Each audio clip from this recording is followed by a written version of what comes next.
sekolah rakyat ini menjadi suatu terobosan, khususnya bagi kaum yang tidak mampu tadi untuk bisa bersekolah, mendapatkan haknya pendidikan yang layak dan berkualitas. Ya. Kalau tidak terkondisikan ya susah. Nah, harapan kami hal ini yang terjadi di sekolah tidak terjadi di sekolah rakyat. Ini sekolah rakyat tidak hanya gratis, tapi ada fasilitasi yang seperti ini dan ada mungkin keringanan-keringanan, fleksibilitas yang lebih fleksibel daripada sekolah pada umumnya. Sekarang sudah menjadi rahasia umum.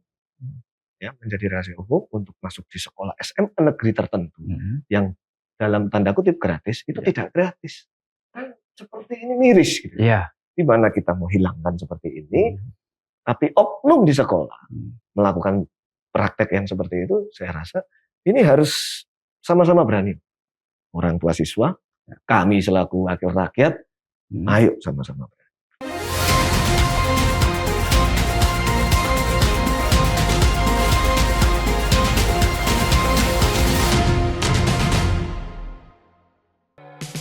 Erik Komala SH, MH, advokat, pemimpin, wakil rakyat. Lahir di Samarinda pada 25 Juli 1941, Erik Komala adalah sosok pemimpin yang berdedikasi di bidang hukum dan politik.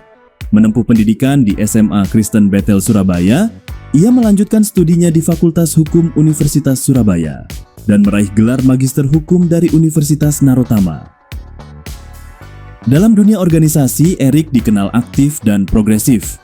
Ia pernah menjabat sebagai Ketua Divisi Hukum DPD PSI Surabaya, Wakil Ketua sekaligus Bapilu DPD PSI Surabaya, hingga menjadi Ketua DPD PSI Surabaya. Ia juga merupakan Dewan Pembina Komunitas Surabaya Superteam. Karier profesionalnya sebagai advokat dimulai dengan menjadi founding partner di SSNK & Partners Surabaya, kemudian menjabat sebagai CEO di Prime Law Firm Surabaya, dan memimpin PT Solusi Indonesia Persada sebagai CEO. Kini, Erik Komala mengemban amanah sebagai anggota DPRD Provinsi Jawa Timur, memperjuangkan aspirasi rakyat dan membangun Jawa Timur yang lebih maju. Erik Komala mengabdi dengan integritas, memimpin dengan hati.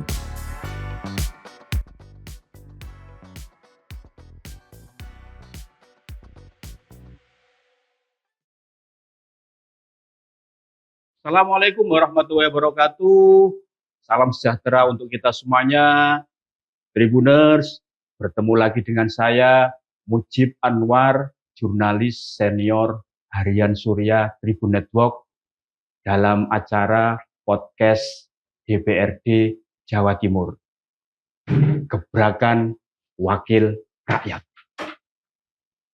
Tribuners, Presiden Prabowo Subianto sudah mencanangkan program sekolah rakyat.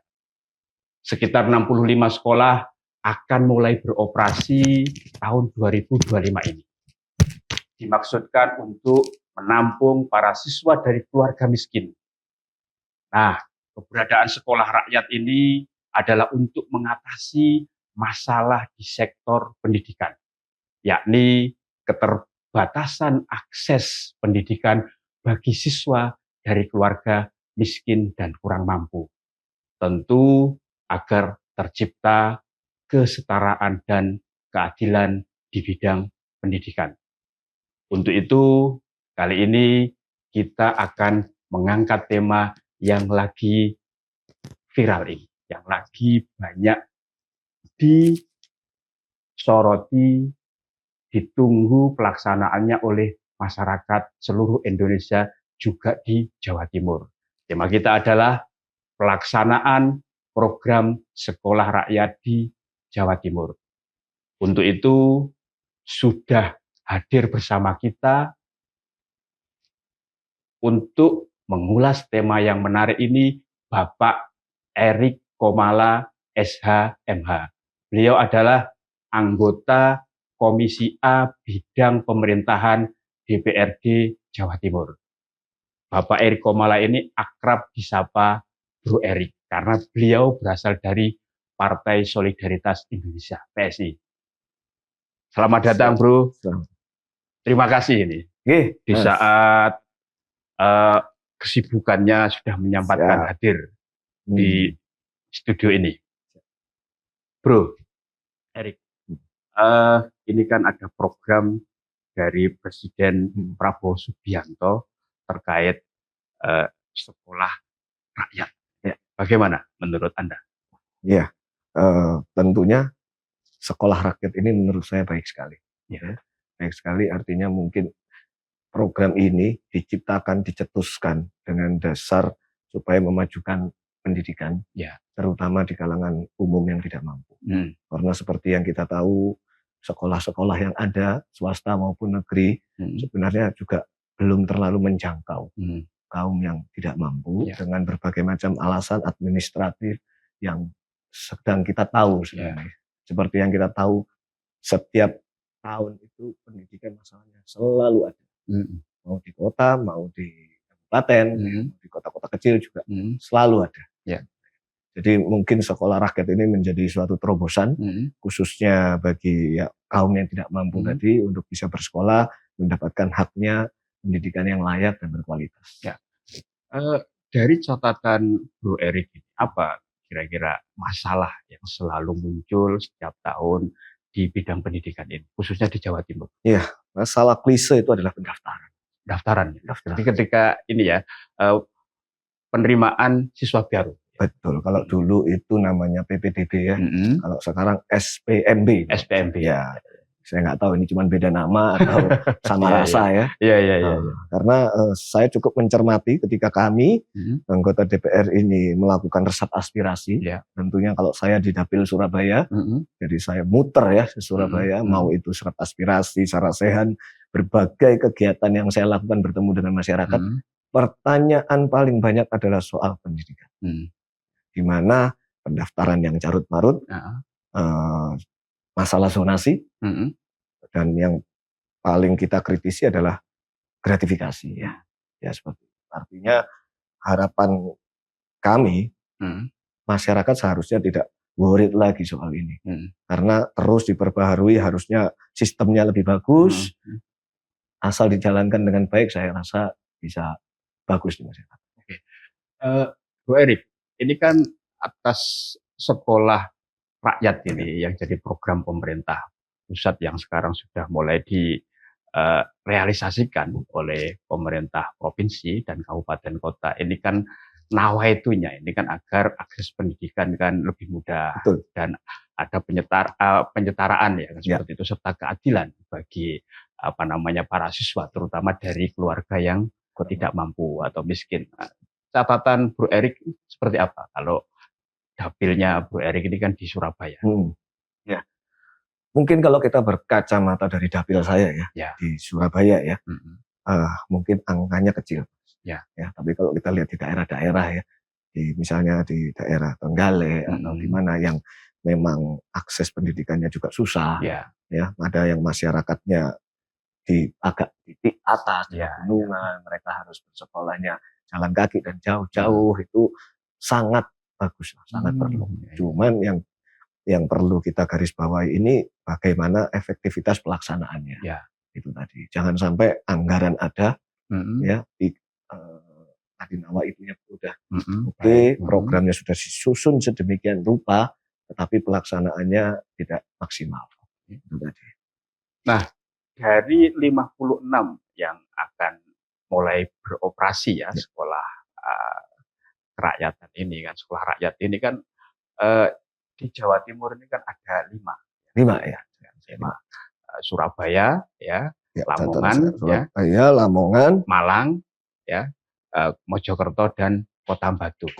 Artinya Surabaya juga menjadi salah satu pilot project. Betul. Nah, hemat Bro Erik ini seperti apa? Kan ternyata salah satu pilot projectnya di Surabaya yang itu adalah dapilnya Bro Erik. Ya, harapan saya dengan adanya sekolah rakyat ini betul-betul bisa mencerminkan adanya keadilan yang pasti.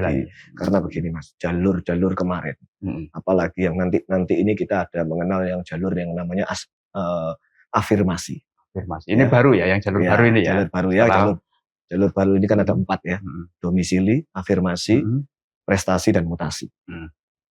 Tentunya jalur afirmasi ini yang notabene hampir sama dengan syarat di sekolah rakyat. Artinya untuk mengakomodir kaum yang kurang mampu seperti itu. Yang seperti kita tahu di jalur afirmasi seperti ini pun juga tidak gampang. Ya. Artinya ada ketimbangan data, ada banyak kesalahan, ada banyak orang yang memang betul-betul tidak mampu tapi tidak bisa terakomodir. Berbagai hal yang kita tahu, faktanya memang dia tidak mampu berprestasi tapi tidak bisa masuk. Ya, nek kasarane ini nek basa Surabayaan itu ya Mas ya. Nyantai aja nih ya. Bahasa Surabaya ini kalau tidak terkondisikan ya susah. Nah, harapan kami hal ini yang terjadi di sekolah tidak terjadi di sekolah rakyat. Artinya jalur tidak mampu memang sebenarnya orang yang tidak mampu dan tanpa tedeng aling-aling, tanpa persyaratan yang agak rumit yang mereka harus penuhi, itu mereka bisa masuk. Artinya jalur yang khusus diperuntukkan bagi masyarakat yang miskin, tidak mampu itu ya sudah, memang itu jatahnya mereka ya, tidak perlu ada manipulasi atau permainan lain dengan dulu kan pernah ya. Seringkali ketika butuh surat keterangan miskin atau SKM karena ingin diakui bisa masuk lewat jalur khusus tersebut ya. Di sekolah rakyat ini harapannya Bu Erik tidak terjadi ya praktek-praktek yang tidak terpuji seperti itu. Artinya kita berkacamata kepada program pemerintah yang segala bantuan program pemerintah itu yang dapat manfaat adalah kayak di Surabaya itu gamis ya. Gamis, ada keluarga. Maksudnya gamis ini keluarga miskin. Ya. Ada gamis dulu kalau nggak salah, ada MBR sebelum gamis. Ada juga gakin. Ada gakin, ada miskin, ada pra ekstrim dan ada berbagai macam sebutan. Jadi, tapi untuk memenuhi klasifikasi gamis tadi di Surabaya saya rasa sangat sulit. Ya, antara lain kita coba sebut dua contoh, dua item aja di antara 19 atau 20 item. Satu, tidak boleh punya sepeda motor. Kedua, rumahnya tidak boleh berkeramik. Harus dari plengsengan atau tanah liat ya. Atau semen. Dari dua hal itu kan susah ya. Di orang Surabaya mana sih yang nggak punya sepeda motor nah, kalau harus dari situ syaratnya, saya kira kembali lagi susah lagi gitu. Untuk bisa masuk kategori itu tadi yang kurang mampu yang bisa diakomodir di sekolah rakyat. Jadi verifikasi yang mendalam itu patut dilakukan. Artinya yang mendaftar, saya nggak tahu ini pihak sekolah atau pihak sekolah bekerja sama dengan kelurahan atau apa yang memang betul-betul memverifikasi bahwa memang orang ini tidak mampu dan membutuhkan pendidikan.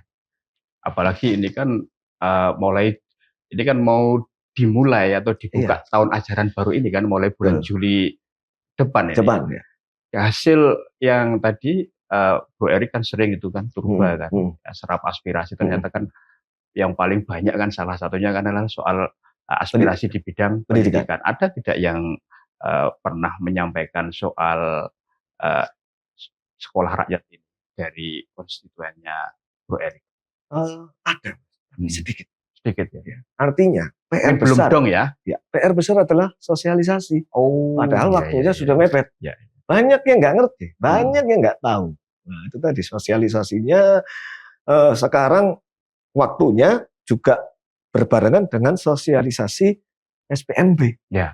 Yang mana menurut saya sudah singkat SPMB aja yang baru masyarakat banyak yang belum tahu. Oh sekarang udah ada 4 jalur. Oh sekarang namanya juga sudah bukan zonasi. Itu aja banyak yang belum tahu. Banyak yang belum tahu, apalagi yang baru ini. Padahal itu di Surabaya, yang notabene masyarakat perkotaan yang akses informasi itu relatif lebih mudah. Dengan itu. Meskipun sekarang teknologi informasi itu bisa ini. Artinya sosialisasi itu menjadi PR dan catatan penting yang harus digencarkan lagi ya Bro. Betul. Itu sosialisasi ini penting karena menerima manfaat tidak akan tahu. Kalau ada program yang namanya sekolah rakyat dan bersekolahnya itu nanti bukan di gedung sendiri bisa di gedung lain, bisa ada di universitas, terus syaratnya bagaimana, seragamnya kayak piye, bukunya gimana, harus beli atau tidak. Ini kan mereka buta sama sekali. Jadi sosialisasinya itu gencar harusnya dari A sampai Z. ini sekolah rakyat tidak hanya gratis, tapi ada fasilitasi yang seperti ini. Dan ada mungkin keringanan-keringanan, fleksibilitas yang lebih fleksibel daripada sekolah pada umumnya. Misalnya tidak mampu, tidak harus seragamnya harus sama semua, atau bukunya harus bagaimana, atau kalau bisa tidak beli buku sama sekali. Sekolah rakyatnya yang menyediakan, nah seperti itu. Nggak tahu detailnya.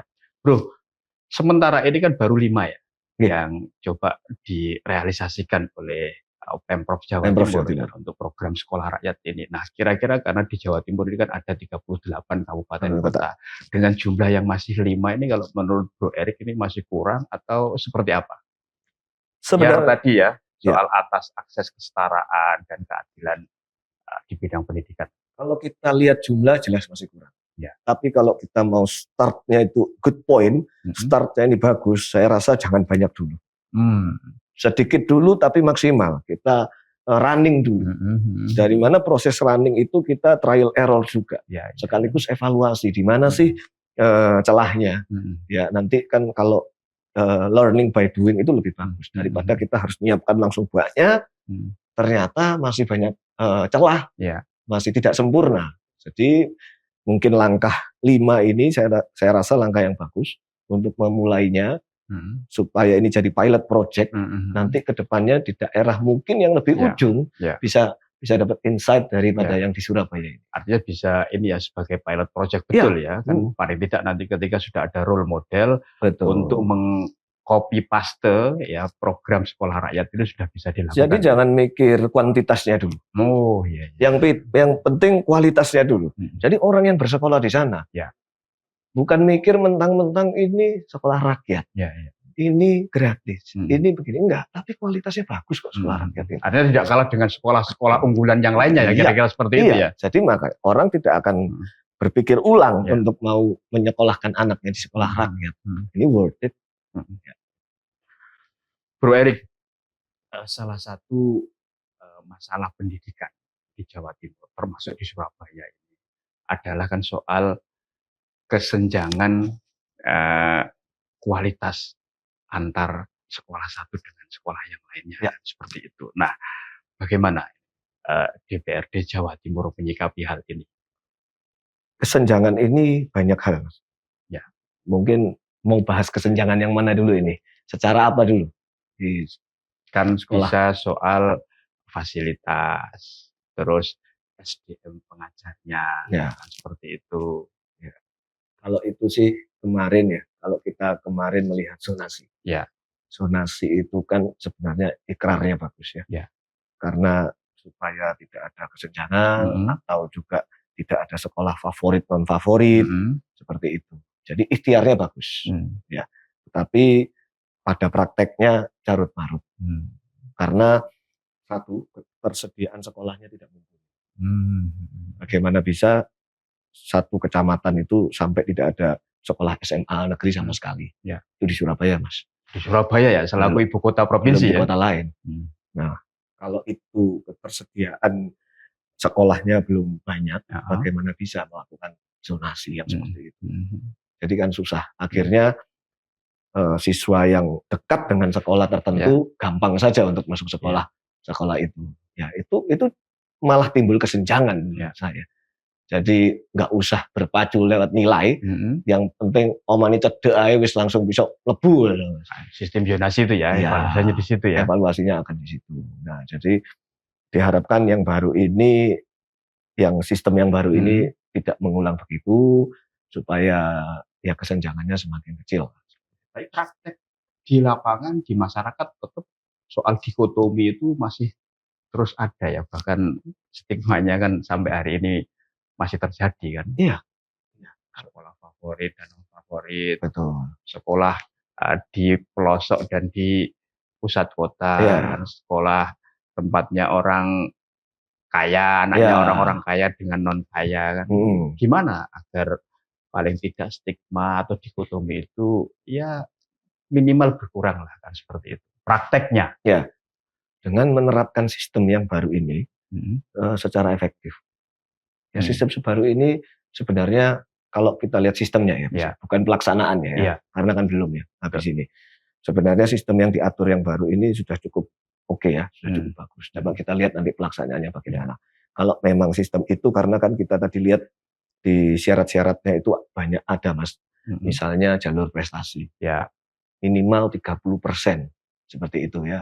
Terus jalur afirmasi, ya, ada 30% sekian misalnya. Nah, kalau itu dilakukan, sebenarnya kan sudah adil atau fair ya. Seperti itu. Jadi yang anak manapun bisa masuk sekolah manapun tanpa harus kena zonasi yang tadi. Yang tentunya juga sistem ini ada lagi yang satu namanya tadi domisili. Nah, domisili atau per rayon. Itu juga ada rumusannya.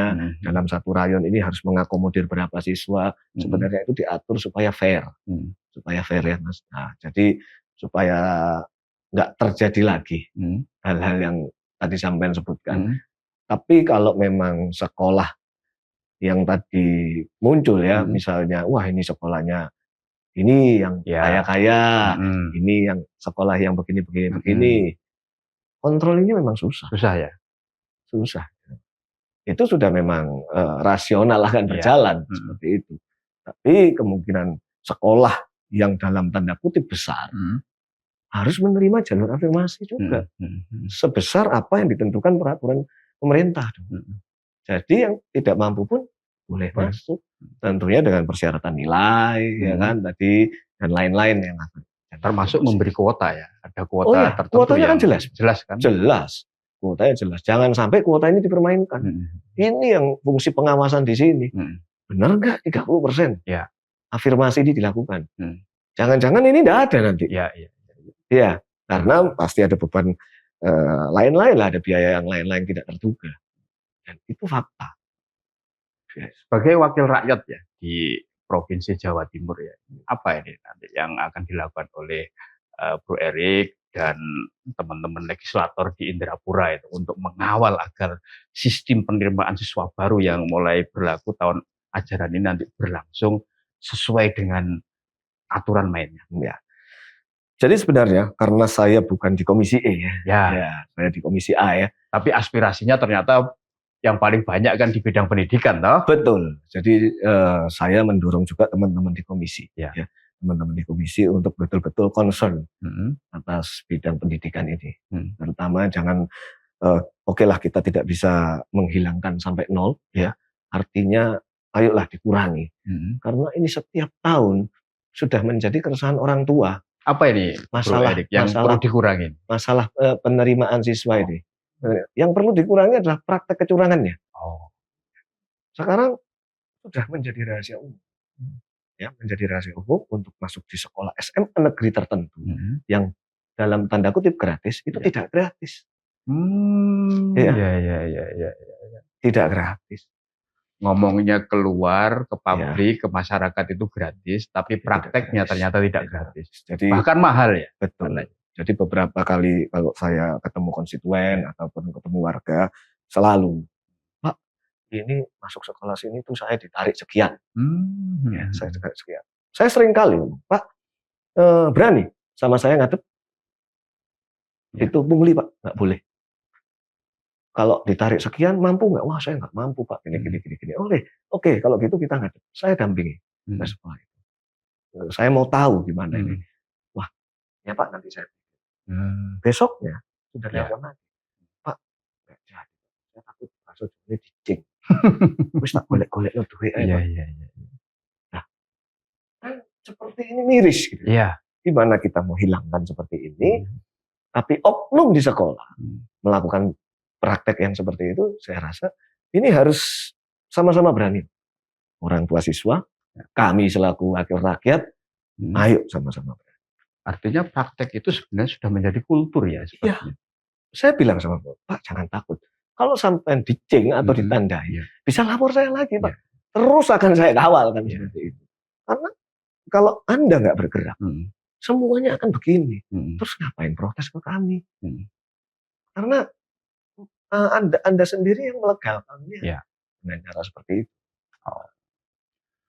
Bro Erik, kalau di bidang pendidikan ini kan kalau penerimaan siswa baru ini kan ada SD, SMP, SMA, SMK, SMK. seperti itu. Nah, SD, SMP atau pendidikan dasar itu kan di bawah kewenangan ini ya, kabupaten kota. Sementara SMA dan SMK itu kan provinsi ya. Bagaimana ini? Kan ini tetap kan masyarakat kan, anak-anaknya ini kan anak-anak didiknya ini kan dari masyarakat kan seperti itu, agar ada sinkronisasi ya antara pendidikan dasar dan pendidikan menengah. Menurut hemat Bro Erik seperti apa? Ketika urusannya ini beda tanggung jawabnya kan? Ketika ini ditanyakan artinya ada masalah di sini. Ya. Jadi memang butuh sinkronisasi, sinergi antara tadi pihak pemangku kebijakan yang di SD, SMP, SMA supaya bisa sinergi. Bagaimana sih jangan sampai saling oh ini bukan kewenangan saya, ini kewenangan kota, ini kewenangan begini. Padahal jalur pendidikan itu tidak boleh putus. Berjenjang kan. Berjenjang. Ya kan, ada dulu wajib belajar 9 tahun, ada 12 tahun, ada 12 tahun ya. Artinya itu kan harus tidak putus. Ya. Tapi jangan sampai pemerintahlah yang menjadikan ini terkotak-kotakan sehingga nanti putus di tengah jalan. Jadi sebenarnya provinsi dan kota itu harus melakukan sinergitas yang lebih bagus, yang lebih masif supaya gimana sih problem solvennya ini. Jangan sampai lulusan SMP negeri banyak. Mau masuk SMA negerinya sedikit, tidak terserap ya semuanya. Iya. Harus ke swasta. Oke. Kita juga harus memikirkan nasib sekolah swasta. Itu pasti. Ya. Tapi bagaimana sekolah swasta ini juga diakomodir dong. Bagaimana sekolah swasta mungkin bisa juga mengadopsi sistem afirmasinya. Mereka juga bisa menerima yang kurang mampu. Terus mereka tidak membeda-bedakan atau bagaimana. Ya inilah yang kita perlukan untuk duduk bersama dalam hal pendidikan. Sudah terjadi atau terwujud tidak sinergi yang bagus dan smooth, saling mendukung dan berkolaborasi antara Pemkot misalnya Surabaya dengan Pemprov terkait dengan urusan pendidikan? Wah, kalau itu saya masih belum ngerti ya, belum tahu karena ya itu tadi bukan komisi saya. Tapi saya dorong lah kalau bisa. Harus didorong terus ya? Iya, harus didorong. Terus ini kan yang juga jadi isu penting ya di sektor pendidikan ini kan Bro, adalah soal pendidikan gratis. Kita tahu bahwa kalau contoh Surabaya ini kan, kalau SD dan SMP yang negeri itu relatif gratis karena beberapa biaya kan sudah di-cover oleh APBD. Bahkan sempat muncul kan sebelumnya kan bahwa sudah SMA SMK diambil saja oleh pemerintah kota kan seperti itu biar masyarakat Surabaya juga bisa merasakan menikmati pendidikan gratis seperti SD dan SMP. Kalau menurut Bro Erik seperti apa? Saya rasa gini, sebenarnya itu kan untuk kepentingan masyarakat ya. Jadi mari kita menurunkan ekosektoral masing-masing. Artinya memang tidak melulu harus kalau SMA harus provinsi atau yang pemerintahan kota nggak boleh cawe-cawe. Sebenarnya ini ya tadi ikhtiarnya kan bagus, bukan mengambil alih masing-masing kewenangan sebenarnya, tapi lebih ke membantu supaya sinergi. Jadi misalnya program pemerintahan Kota Surabaya ada yang bisa mengakomodir, sebenarnya itu bagus. Saling support, simbiosis mutualisme. Betul, bukan mempertahankan ego masing-masing ya. Bro, ini kan sekarang kan di era teknologi, di era digital, ini kan salah satu pendidikan yang cukup penting. Itu kan adalah soal pendidikan karakter dan soft skill yang tentunya itu bisa membekali lah nanti para siswa anak didik ini agar dia bisa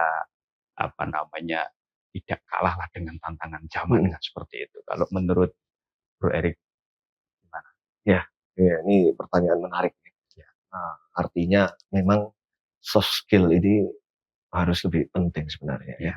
Jadi kalau kita lihat sekolah di luar negeri, itu mereka sudah sangat spesifik dalam menentukan ilmu pengetahuan dan siapa yang mau bersekolah untuk menuntut ilmu secara spesifik, mereka sediakan semuanya. Kalau kita tahu, kalau di jenjang universitas itu bisnis aja sudah terbagi sampai puluhan jurusan. Sedangkan kita itu terlalu belajar semua. Bisnis manajemen misalnya. Seperti itu. Padahal di luar itu sudah ada bisnis manajemen yang berbasis AI, seperti itu. Bisnis manajemen yang berbasis ini. Jadi mereka spesifik sekali. Itu tentunya untuk menciptakan satu murid atau satu orang yang betul-betul mumpuni di bidangnya. Jadi nggak belajar terlalu luas. Expert itu ya. Jadi dia ekspertis di bidang itu. Itulah sekarang yang Indonesia ini harus mengejar seperti itu supaya nggak banyak. Tentunya kalau kita kembali tadi ke pertanyaannya, soft skill dan apa tadi satunya untuk yang ya semacam budi pekerti lah, karakter building itu tidak boleh ditinggalkan ya. Zaman dulu kita itu ada yang namanya P4 ya, masih ingat ya. P4 nggak tahu zaman sekarang itu masih ada atau enggak. PPKN ya dulu nggak tahu kalau sekarang PPKN, ada ya. Zaman dulu kita sekolah itu ada yang namanya ospek ya. Ospek ya, nggak tahu sekarang ospek itu orientasi siswa baru lah kira-kira. Betul, dan itu dimasukin dengan pendidikan karakter, ya artinya karakter building itu ada di sekolah, itu sangat penting. Di luar itu sekarang ini banyak juga ya para pakar pendidikan yang menilai bahwa selain soft skill, karakter ini kan soal etika, ya akhlak, adab ini dari para siswa ini yang kurang. Kalau Bro Erik menyikapinya seperti apa? Wah, itu memang terjadi masif sekali. Kita contoh ya, zaman dulu, zaman saya mungkin ya. Zaman saya itu guru itu tidak segan-segan memarahi kita. Ya. Bahkan mengambil aksi oleh kita ya. Menghukum pun siswa yang dihukum. Menghukum fisik pun nggak apa-apa ya waktu itu. Gitu ya. Dan sekarang bisa berdampak jadi masalah hukum. Sekarang beda. Sekarang akan beda gitu ya. Belum bukan hukuman fisik mungkin ya. Hukuman biasa aja sudah. Guru ini sudah ketar-ketir ini. Orang tua ini bisa melaporkan gurunya. Ya. Jadi baik ada seperti itu yang tindakan-tindakan seperti itu asal tidak berlebihan. Jadi siswa ini masih bisa dikontrol. Nggak seperti sekarang ini yang ya demokratis tapi ya berlebihan. Nah, seperti itu. Oke. Kalau bagi Bro Erik ya, yang dicermati, kira-kira kalau melihat kondisi pendidikan kita, itu apa sih sebenarnya PR terbesar dan paling utama lah ya di bidang pendidikan yang harus dibenahi dan harus diukumi oleh semua stakeholder terkait, termasuk juga masyarakat, ya seperti itu. Sistem ini kalau sudah memang ada sistem yang baik, menurut saya dijalankan dalam jangka panjang. Ya, yang seperti kita tahu di Indonesia ini ganti menteri, ganti kebijakan, ganti kurikulum juga bisa, ya kan? Sedangkan mungkin suatu kurikulum yang diciptakan menteri, misalnya ya, itu akan efektif untuk jangka panjang, bisa 20 tahun, 25 tahun. Karena untuk menciptakan kurikulum yang singkat, yang hanya 5 tahun, saya rasa nggak akan bertelur dengan bagus. Gitu. Jadi perlu adanya keberlanjutan. Harus sustain ya. Iya, kalau memang ini bagus. Ya. Karena dampaknya akan multi years. Seperti itu, jangan sedikit-sedikit sudah di running, nanti dirubah lagi nih. Ada kebijakan baru, ganti menteri, ganti kebijakan. Iya, ada bilang ganti menteri, ganti buku. Kan repot gitu loh. Ganti menteri, ganti buku. Memang pendidikan itu berkembang pesat. Iya. Mungkin kalau zaman kita, buku saya kelas 6 SD bisa dipakai adik saya sampai kelas 1 SD. Betul. Ya, memang secara ekonomi ada value yang kita efisien. Betul. Tapi apakah itu tidak efektif? Saya rasa bukan juga. Karena buku pedoman itu bisa sama, tapi kan banyak lembar kerja siswa yang berbayar. LKS-nya itu LKS-nya, update-nya dari sana, kan lebih murah gitu. Nggak usah beli buku lagi. Banyaklah sebenarnya terobosan pendidikan yang harus bisa dilakukan. Kita berkacamata dengan di negara maju contohnya. Tapi mau nggak? melakukan revolusi pendidikan ini.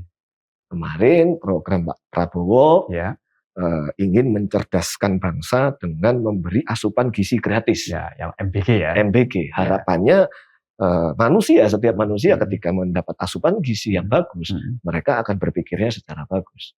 Otaknya lebih cerdas. Artinya nutrisi yang mereka makan itu bagus, meningkatkan daya pikir dan lain-lain. Tetapi tidak diimbangi dengan pendidikan yang bagus, ya saya rasa juga percuma. Otaknya encer, pendidikannya kurang bagus. Jadi memang bagus program sinkronisasi ini, pendidikan dari makan gratis, ya program yang sudah bagus sebenarnya. Di luar sistem apa kira-kira yang catatan dari Bro Erik ini agar pendidikan kita lebih bagus lagi? Dan kita tidak kalah lah kualitas pendidikan kita dengan negara-negara lain. Kalau kita ngomong jenjang dasar, kalau kita ngomong jenjang dasar itu sebenarnya sekolah ini tidak perlu terlalu kaku. Artinya kemajuan teknologi kayak sekarang AI dan lain-lain itu seharusnya bukan sudah menjadi momok. Wah nanti takut sembarang ini pakai AI. Enggak, kita ini harus yang menguasai AI, bukan terbalik AI menguasai kita. Jadi sejak dini ini teknologi ini tidak dapat dicegah pertumbuhannya. Jadi pendidikan ini harus ikut nututi. Bagaimana caranya supaya bisa sinkron semuanya. Jadi sekolah nggak bisa kaku, nggak boleh saklek. Bisa menciptakan kurikulumnya yang bagus untuk bisa mengakomodir kemajuan teknologi. Terakhir, Bro Erik, apa ini pesan dari Bro Erik agar anak-anak Jawa Timur ini mendapatkan kesetaraan dan keadilan pendidikan serta pendidikan yang didapat itu berkualitas dan bisa menjawab tantangan masa depan bangsa ini. Ya, bagi saya pesan saya itu pada orang tua. Orang tua. Ya, kalau kita ngomong masih yang basic ya SD, SMP, SMA itu kan masih dalam tanda kutip di bawah orang tua ya. Jadi orang tua lah yang harus mengambil peran. Bagaimana dia bisa mengakomodir kemauan anak untuk bersekolah tanpa mengkotak-kotakan anak ini harus jadi ini, anak ini harus seperti ini, dan anak ini harus begini. Ya, karena banyak mungkin yang dipaksakan, wah kamu harus sekolah ini supaya begini. Biar jadi ini, biar sukses ini. Akhirnya banyak yang putus di tengah jalan, hanya mengikuti kemauan orang tuanya saja. Jadi anak ini harus dibiarkan bereksplorasi, apa sih kemauan dia. Dia ini sukanya gimana, soft skill-nya itu terasa di mana. Ada orang yang sangat tidak pandai sekali dalam berhitung, ya dalam matematika. Dia mau disekolahkan bagaimana aja udah nggak bisa, udah buntu. Tapi dia di seninya bagus. Nah, nanti orang tua itu awakmu nek sekolah seni sesuk mangan opo? Kan begitu. Kamu nek sekolah ini, nah itu yang salah. Biarkan dia bereksplorasi dulu. Artinya orang tua harus bijaksana dan bijaksini ya? Betul. Itu sekarang. Closing statement untuk dunia pendidikan di Jawa Timur. Silakan, closing statement. Ya, saya rasa mudah menjadi PR di seluruh Indonesia ya, untuk sama-sama membenahi sistem pendidikan kita. Jadi mungkin yang saya mau sampaikan, sistem apapun yang dibuat oleh pemerintah itu sebenarnya sudah bagus, ya. Tetapi ayo kita sama-sama mengawasi, mengontrol agar tidak terjadinya kebocoran-kebocoran atau yang saya maksud mungkin kesalahan-kesalahan fatal yang dilakukan membuat kebijakan sendiri. Jangan sampai adanya manipulasi, adanya sistem yang kurang berintegrasi. Padahal kalau sekarang kita lihat teknologi itu cukup mumpuni. Jangan sampai ini menjadi celah baru. Menjadi celah baru dengan yang berbasis teknologi sekarang menjadi celah baru untuk banyaknya siswa yang akan tidak bisa terakomodir lagi. Jadi ayo marilah bersama-sama kita membenahi. Kalau ada memang yang miss atau ada yang tidak benar, ayo laporkan. Sama-sama kita bangun ini sama-sama. Jangan malah dihindari. atau melegalkan praktek yang sesuatu ilegal tadi itu. Untuk pendidikan untuk menuju Indonesia Emas 2045. Oke, siap. Bro Erik, terima kasih sudah meluangkan waktu ya di podcast DPRD Jawa Timur Gebrakan Wakil Rakyat. Tribuners, terima kasih juga sudah menyaksikan Gebrakan Wakil Rakyat. Tetaplah setia di channel YouTube Harian Surya Tribun Network, mata lokal menjangkau Indonesia. Saya Mujib Anwar undur diri. Assalamualaikum warahmatullahi wabarakatuh. Salam sejahtera dan salam sehat untuk kita semuanya. Dan yang paling penting, jangan lupa bahagia.